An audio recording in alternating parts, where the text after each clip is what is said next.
သေကံဤကာလကောင်းမှုရှိရင်ချမ်းသာတယ်သေကံဤကာလဘာရှိရင်ချမ်းသာတယ်လူတိုင်းမသေးရဘူးလား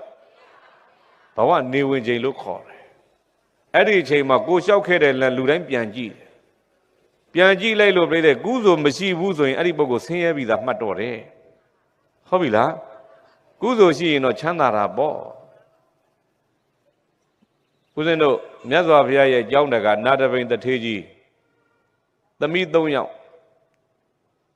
ရှိတယ်သမီး3ယောက်သား1ယောက်သောတာပန်နာတပိန်တထေးကြီးသမီး3ယောက်ကိုအဖေဖြစ်သူကတန်ဃာတွေမနဲ့အတိုင်းအိမ်ပင့်ပြီးတော့စွန့်ငံမကြွခင်ယာကုဇွန်းတွေကတ်တယ်တာဝတိမြို့တဲကမြို့သူမြို့သားတွေအလှူဒန်းလုပ်ရင်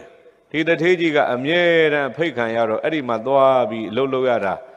ဖယားစွန့်ကတ်မယ်ဆိုအဲ့ဒီစွန့်ကတ်မိန်သွားပြီးတော့ဝိုင်းကူလှုပ်ရတာနဲ့အိမ်ကတန်ဃာတွေအတွက်သမီးအကြီးဆုံးဖြစ်တဲ့မဟာသုဘတာကိုတာဝန်ပေးမဟာသုဘတာကတန်ဃဝေယဝဆလို့တရားနာရင်နဲ့သောတာပန်တည်သောတာပန်တည်ပြီးအိမ်အောင်ကြတော့အမျိုးသားနောက်ပါသွားအဲ့ဒါနဲ့သမီးအလတ်ဖြစ်တဲ့သုလသုဘတာကိုတာဝန်ပေးသုလသုဘတာလည်းဒီတိုင်းနောက်ဆုံးအငယ်ဆုံးဖြစ်တဲ့ပြိတဲ့သူမနာလေးကိုတန်ခဝေယဝဆလို့ဖို့တာဝန်ပေးတော့သူမနာကတအိမ်လုံးအငယ်ဆုံးဖြစ်ပေမဲ့တွတ်လက်ထက်ထက်မြက်သိတယ်တန်ခဝေယဝဆလုပ်တဲ့နေရာမှာအမ2ယောက်တည်းတော့ပူသေးတဲ့အဲ့ဒီမှာကြာကြာနာနာရိုးသေးထက်ထက်မြက်တွတ်လက်ရှိတဲ့သူမနာလေးတန်ခဝေယဝဆလုပ်ရင်တရားနာရင်နဲ့သူကသကရာကံတည်တယ်ပါတည်သွားတယ်တအိမ်လုံးမှာအငယ်ဆုံးကသူပဲတရားကြတော့အမြင့်ဆုံးဖြစ်သွားတယ်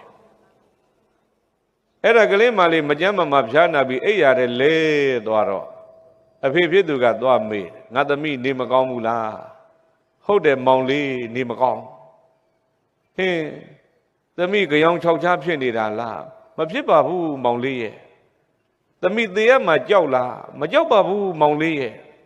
အဖေကိုမောင်လေးခေါ်ပြီးသေသွားဟာနာရပင်တထေးကြီးစိတ်မချမ်းသာလိုက်တာစိတ်ဆင်းရဲလိုက်တာဒီလိုသမီးလေးမကောင်းတဲ့ဘဝရောက်ပြီးထင်ပြီးတော့စိတ်ဆင်းရဲနေတာပူဆွေးနေတာမြတ်စွာဘုရားသွားလျှောက်တယ်မြတ်စွာဘုရားတပည့်တော်သမီးလေးတွေတပည့်တော်မယူကျုံမရဖြစ်လိုက်တာကောင်းမှုတွေပြုပါလျက်ကနဲ့သေကံဤကာလကြောင်6ချားဖြစ်သွားတယ်ဘုရားဟဲ့ဘလို့ကြောင့်မို့တော့တပည့်တော်ကိုမောင်လေးလို့ခေါ်တာအဲ့ဒါကြောင်6ချားဖြစ်လို့မဟုတ်ဘူးသေရမှကြောက်လို့မဟုတ်ဘူးသူကတရားကမင်းထက်